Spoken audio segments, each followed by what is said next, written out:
Alright everyone, welcome back to the Game Vault for another game review. I'm Captain Beefy, and today we will be reviewing Doom: The Dark Ages. Now let me start off by announcing my bias. I've been playing Doom games since I was 23 years old. That's for over 30 years now. And ever since the 2016 reboot, or whatever you want to call it, I've never been happier for the most part with the franchise.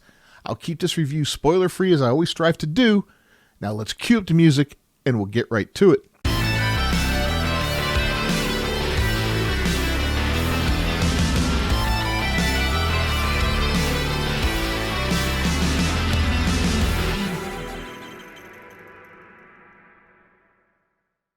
In 9 years, we've gotten 3 new Doom games from id, and if you want to start an argument, go post which one is your favorite on X, and watch the Flame Wars begin. Now, Doom was described as a run-and-gun game, Eternal was jump and shoot, and The Dark Ages is stand and fight, and I was excited to hear that.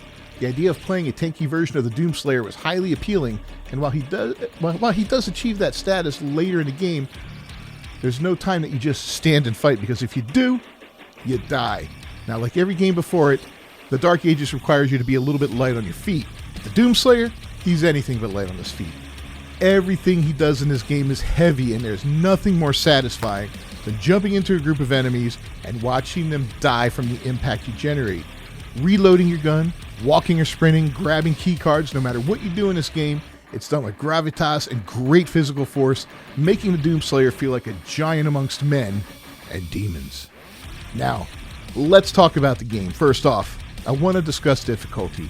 This is nowhere near the hardest Doom game I've played. In fact, I would highly recommend it to anyone interested in finding an on-ramp into the franchise. I'm addressing the Hurt Me Plenty difficulty, which is the default. Now, what's great, though, is that if you're finding things a little too easy, there are a ton of sliders you can adjust to make things a little more difficult or easy as you see fit. As I always say, it's your game, play it how you want to. Personally, I made 2 adjustments after a couple of chapters. One was enabling auto sprint, the other was to show me when a parryable attack was coming at me from off the screen. Neither one made a huge difficulty difference, both were more QOL changes, quality of life, and quite frankly I could have lived with only the sprint option. The game has a great combat loop that encourages you to mix it up between melee attacks, shield throws and strikes, and ballistic engagements with a wide range of guns that mostly have 2 variants. Guns, shield, and melee weapons can all be upgraded at shrines, which are found throughout the game at the cost of one of 3 different currencies. And don't worry, in a standard playthrough, the Doomslayer will earn enough to max out everything, so there's no need to be frugal. As long as you're diligent in exploring each level and collecting every available item and completing all of the challenges, you'll have enough. Now, once you spend some time with the entirety of your available arsenal, you'll know how to recover health, shields, and ammunition on the fly without missing a beat as you rip and tear through your enemies.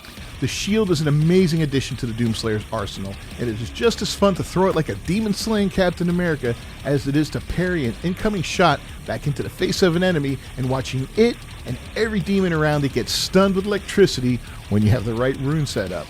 Now, there's the Shield Bash Rush, which can help you cross a room in a heartbeat and blast a group of fodder demons into ashes upon impact. I found myself relying heavily on the shield, not only to traverse the map, but in combat, especially when it was fully upgraded, and I had all the runes to check out and choose from. I ended up with the Heaven Splitter rune fully upgraded as my go-to. It not only dealt damage, it also helped with crowd control. Melee offers you 3 choices, found in this order: a Gauntlet, a Flail, and a Dread Mace. Each one has unique abilities, and they're all worth checking out. In the end, my favorite was the Flail, but the Dread Mace was a monster, able to inflict massive damage to even the strongest demons. But the versatility of the Flail outweighed the devastating damage the Mace would inflict for my style of play. Now, melee attacks are severely limited and need to be recharged before using them again.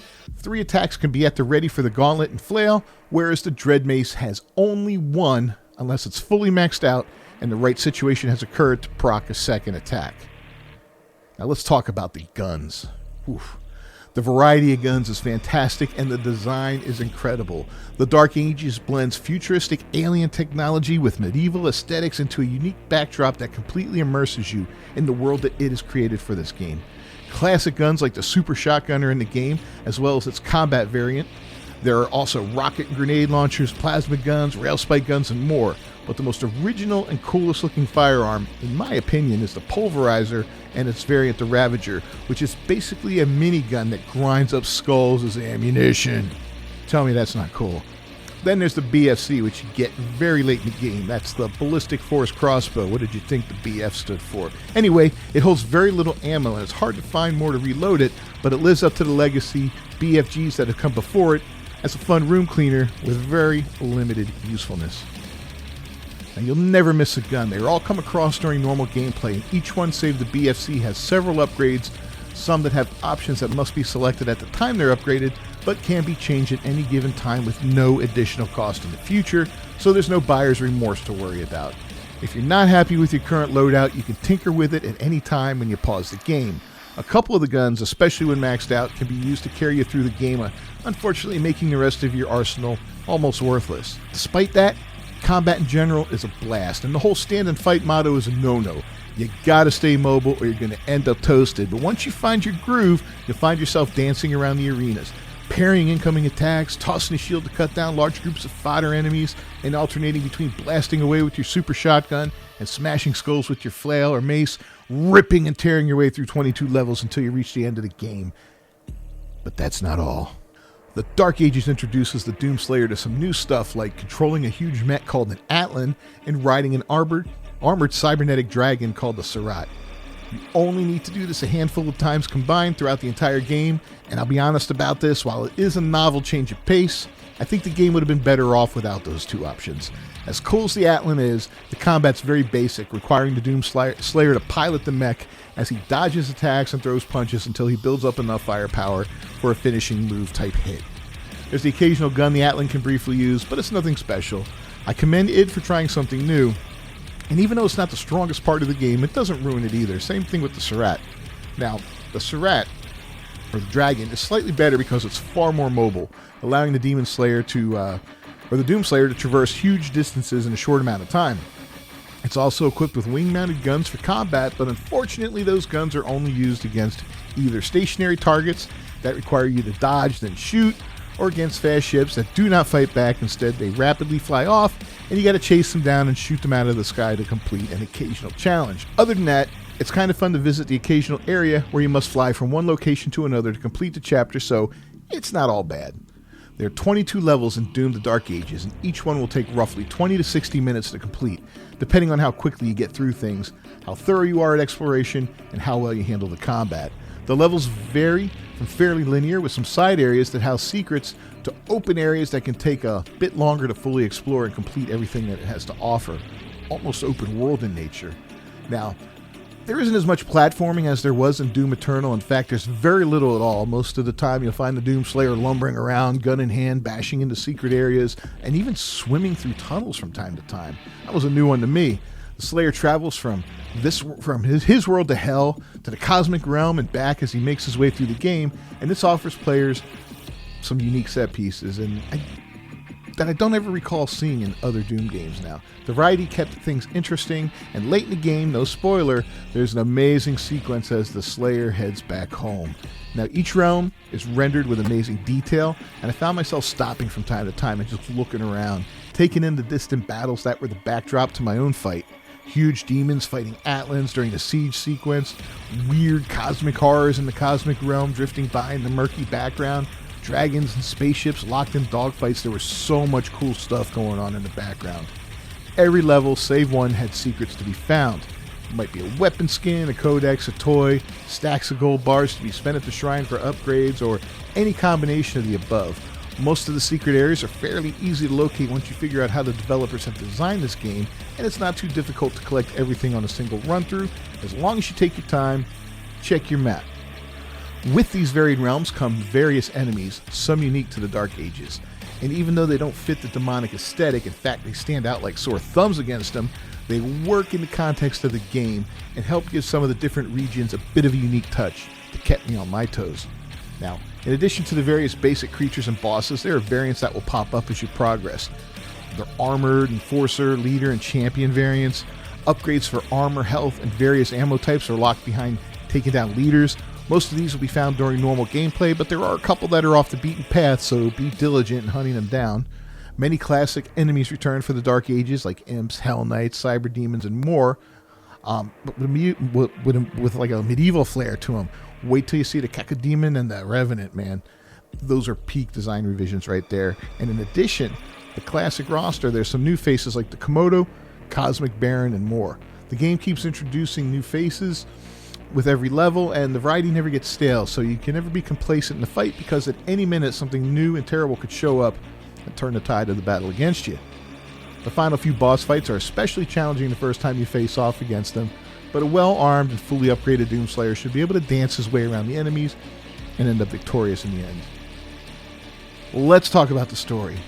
Doom has never really been story-centric, and even though this entry feels a little heavier-handed in cinematics, which are skippable for those of you who don't like that, the story itself is fairly simple, with a plot that keeps things moving along almost as briskly as the combat moves. The voice acting's well done, characters are solid, no one hams it up, our heroes sound like heroes, and the villains are properly evil.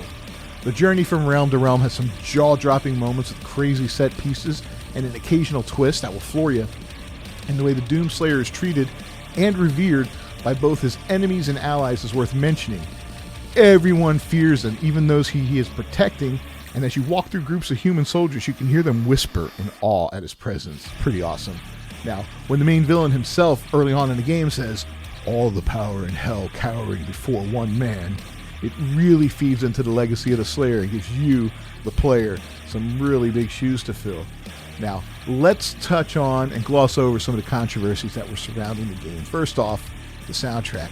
I've seen a lot of negative energy directed at the music of the Dark Ages, and I'll be honest, it's not warranted. The Doomslayer is still ripping and tearing to some heavy metal tunes, and it works as intended. It's a great time. The price of the game also caused quite a stir, with many people balking at the cost versus the amount of time it takes to complete the game. It's a $70 game, $100 for the premium edition, which contains a future campaign add-on, some DLC. HowLongToBeat.com has the game at about 14 to 23 hours to beat, depending on, if you're just doing a campaign or if you're being a completionist. At this rate, you're getting anywhere from $5.40 to $3.04 cost per hour for the game, and that doesn't include if you go back to beat it again on a higher level.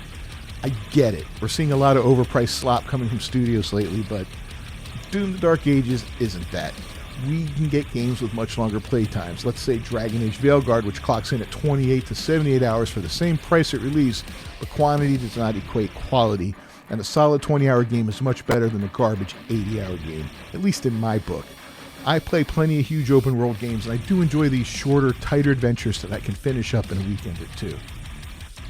Then there's the physical release controversy. The disc itself is not much more than a download code burned onto a Blu-ray.